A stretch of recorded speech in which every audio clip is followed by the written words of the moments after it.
Carrick. Basically what I want to do is just go over a real quick overview of all of the ships that I currently own and have available to me. Just super real quick using the Mobi-Glass just to show them to you and talk about their strengths and their weaknesses and my thoughts on them and their usefulness. I have a Hammerhead right now, but that is just a loner ship.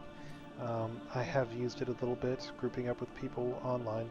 It's a fun ship, it's a great anti-fighter, and maybe will be good against some of the larger ships, but hard to test. We tested it up against an 890 jump, and it did take out the 890 jump, but it took a while.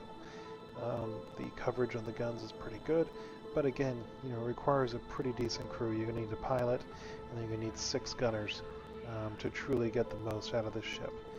So really, you know, you're looking at, let's see, 1, 2, 3, 4, 5, 6 guns, 7 people, and then probably an engineer, so 8 people to run the ship. So for an org, this could work for a short-term kind of combat base. It's a very niche ship, so we're going to be used mostly in fleet actions. I don't recommend purchasing it at all. I recommend getting it in-game as part of your organization. The only reason I would get one is if you really love the ship and you want to be, you got a group of friends and you guys want to do nothing else but run escort for, you know, convoys of transports or larger ships. Next ship we'll talk about is real quick is the Saber. I'm just going to go down the line. Saber's a great fighter, lots of stealth capability, comes stock with some Panther laser repeaters size 3s. I would change those out to either some gimbaled size 2 mass drivers or some fixed size 3 neutron repeaters. Good ship. You want to upgrade your shields. You got 3 shield generators, so you can have some decent shielding on here at size 3 shields. So you can throw some good shielding. You know, overall, it's a great fighter. It will, when the game comes out, lack armor compared with something like a Super Hornet, but it definitely holds its own. Its main limitation is going to be range, like any of the other fighters. Next up, the Hoplite troop carrier ship. It's just like anything else in the Vanguard series. They're basically all the same, except this one does have a full ballistic loadout, and the Warden comes with a full energy loadout with a ballistic main cannon. Right here I've got it with a Galdrin laser repeater I stole off of Starfarer, which is a lot of fun, by the way. So weapon-wise, it's got a fixed size 5 and then 4 size 2s. It packs a punch. Great medium-range fighter, very survivable, great shielding, can last a very long time in combat. Definitely highly recommend if you're looking for something that has a bed, longer range, longer duration. 2 people can play in it. So you can definitely do, if you want to do just combat, box missions, stuff like that, you can definitely use the Vanguard Warden. Highly recommended ship.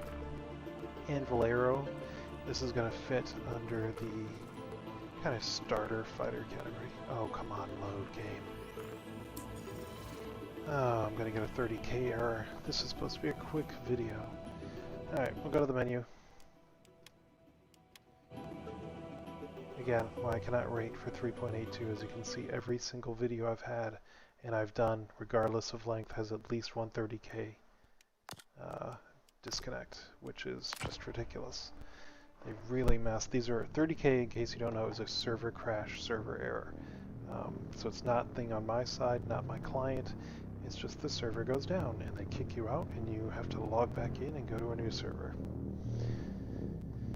And when you're trying to make content, it is beyond frustrating. At least this time I did lower the in-game volume, so let me know if this is a better balance of my voice versus the in-game volume and music and sounds. Obviously there won't be any combat going on, since I'm just doing this real quick using the Mobi-Glass. Go back, now we'll look at the Arrow. Arrow is an amazing light fighter. It's in the same class as the Gladius. I don't currently have access to a Gladius or own a Gladius, but they're both very similar as far as the amount of DPS they can put out and survivability. I prefer the Arrow because of the look. She's sexy. I mean, there's no other way to say it. This is one of the sexiest fighters in the game. Now, it's a light fighter, so it's, you know, good MISC Freelancer, 4 size 3s, hits it enough times, it's going to go pop real fast. Weaponry, it's a full gimbal loadout stock. I would keep this ship with a full gimbaled loadout, but I would move it to all mass drivers, and you're going to do a lot of damage. Or all neutron repeaters. Again, those are the two kind of meta weapons right now. The missile loadout's pretty weak on this one as opposed to the Gladius. Gladius has a better missile loadout, but otherwise they're very similar ships, and they're great light fighters. And again, if you're just looking at combat and you want a lower end price point, you can't go wrong with a Gladius or an Arrow. Now this is not a spaceship, this is a ground vehicle, the Anvil Ballista.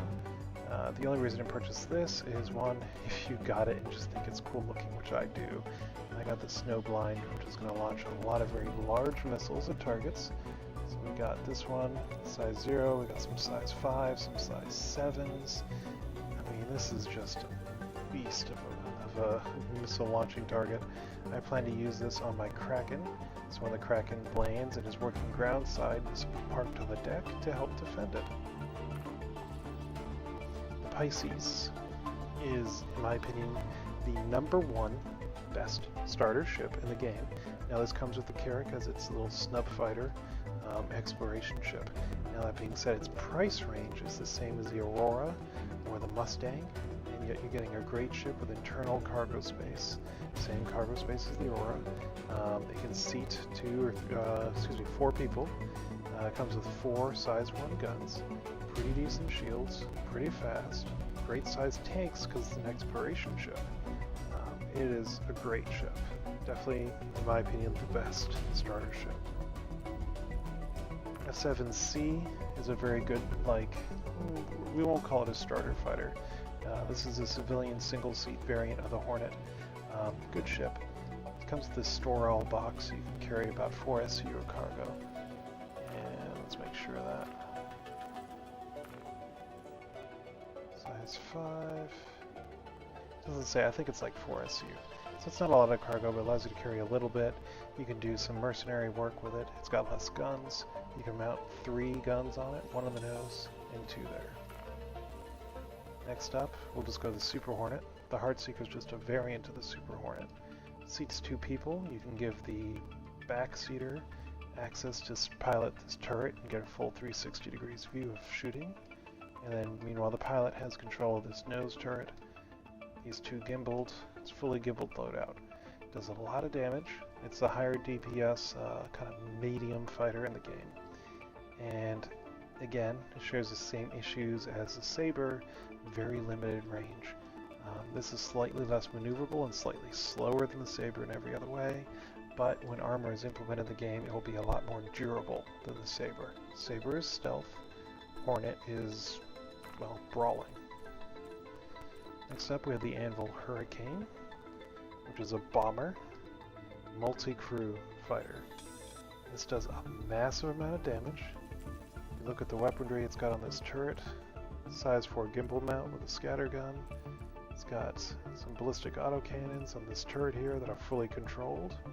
So you've got 1, 2, 3, 4 size. What size are these broadswords? 4 size 3s. And you can remove that turret and have a size 5, I believe. Maybe a size 7. But either way, it carries a lot of missiles. Larger size missiles. It's a pretty good bomber. But again, this is a purely multi-crew fighter. AOP Nox Q, it's just a space bike. It's incredibly broken right now. I would not buy it with real money. I would get it in game when the game launches. Don't even wreck it. You see how it's sitting crooked? That's how the darn thing flies now. Very broken. Banu Defender. It's a great little light alien ship. If you like alien ships, I love the aesthetic. It flies great, has very strong shields. The guns that come with it are kind of subpar, but you can switch out the guns. So these are the ones it comes with, are these Singes, and they just don't do a lot of damage. They're a tachyon cannon. I'm guessing the damage type is broken. You can obviously switch it out with an M4 or a Badger or something like that. Good ship. Again, I don't recommend purchasing it though. Drake Buccaneer, I do recommend purchasing if you're looking for a light fighter, well, medium to light fighter that is exceedingly maneuverable, very heavily armed. You got a lot of guns on this ship. believe it is the highest DPS out of the medium fighters. So weaponry rise. Got 2 yellow jackets, a Revenant ballistic gatling, 2 Panther laser repeaters, and you can again move this one to fixed, and you can fit a larger size on it. So again, it's a really cool little ship. Very weak though. The cockpit and canopy always takes damage. As you can see, the pad's kind of out there.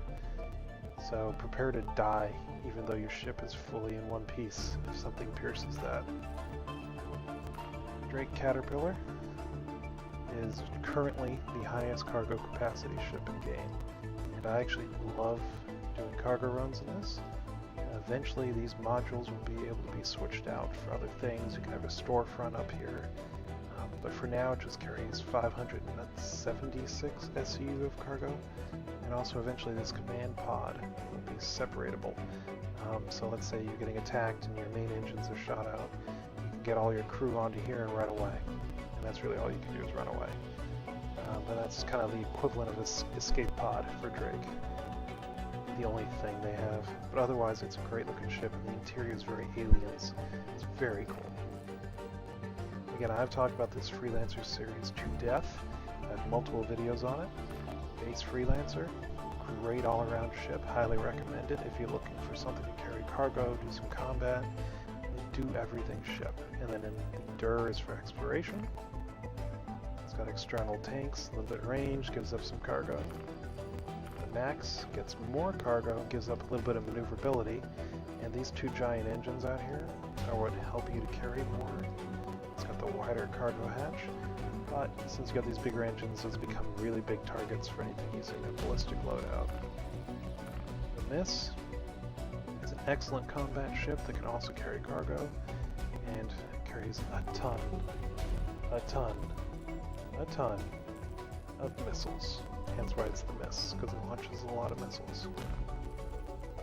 Prospector is for mining, that's all it is. It's a good little ship for mining, and it'll be a great addition to anyone's fleet who wants to start out single-person mining and basically printing credits in the game. Really nothing else to talk about it. That's a good ship for mining. Starfarer Gemini is one of these ships that currently doesn't have any real gameplay for it. It carries 296 SCU cargo, but it is very cumbersome to fly and very heavy. I have the Gemini variant, which has more armor, more weapons. It has this missile pod in the front, which eventually you'll be able to replace with I believe they're going to have a hydrogen scoop to farm hydrogen fuel. But it also farms quantum fuel, processes it and refines it and puts it in these pods back here to sell and refuel other ships. So when ship-to-ship refueling becomes a thing, that's when this one is going to start printing money. Origin 325, the Origin 300 series itself is a great little series of kind of high-end ships. They're very pretty. They're expensive though, so you're paying a luxury tax, as they call it. This is in the same line as something like a Gladius or an Arrow. You only got 3 weapons, you got a little bit of rockets, but this does come with a bed, so you can log out and sleep in it.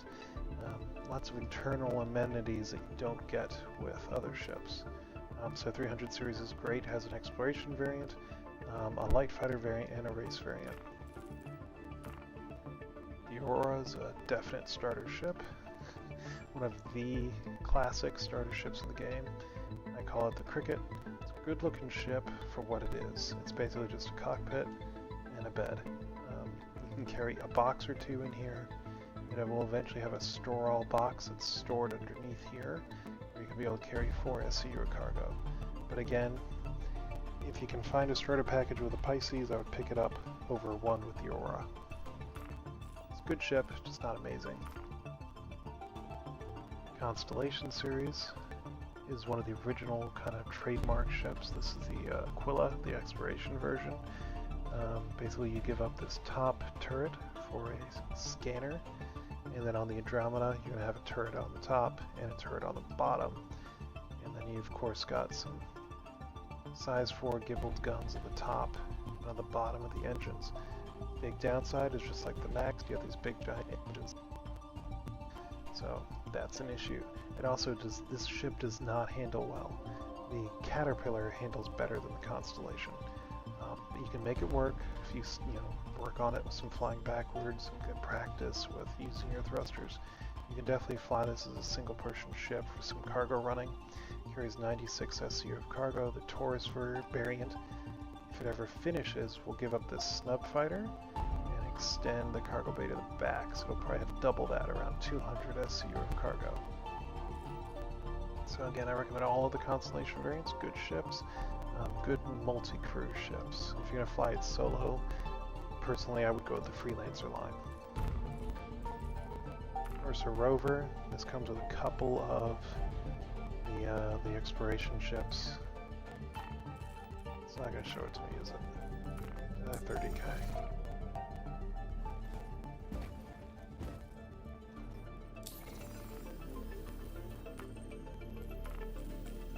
Let's try it again.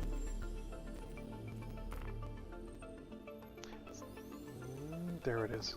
Alright, Ursa Rover. It's a big, giant exploration rover for a bunch of the ships. It has a little gun turret on the side here that pops up. It's actually a very durable ship, very fast. Can carry a good bit of people, can carry cargo. It's a lot of fun. And in the theaters of war, it actually proved itself to be a good combat vehicle. So definitely, that comes with a lot of ships. But if you're looking for, if you have a ship that can hold it, I highly recommend it. If you have one that can hold one of these are fun. Temporal Cyclone. A couple different variants. I would just get the base so you can carry some cargo on the back. But it's just a lot of fun. Fun little dune buggy. Nothing to say about it except it's a dune buggy and it's fun. And that's really all I'm going to talk about tonight. So if you guys have any questions, make sure you link it in the comments. Have a good one.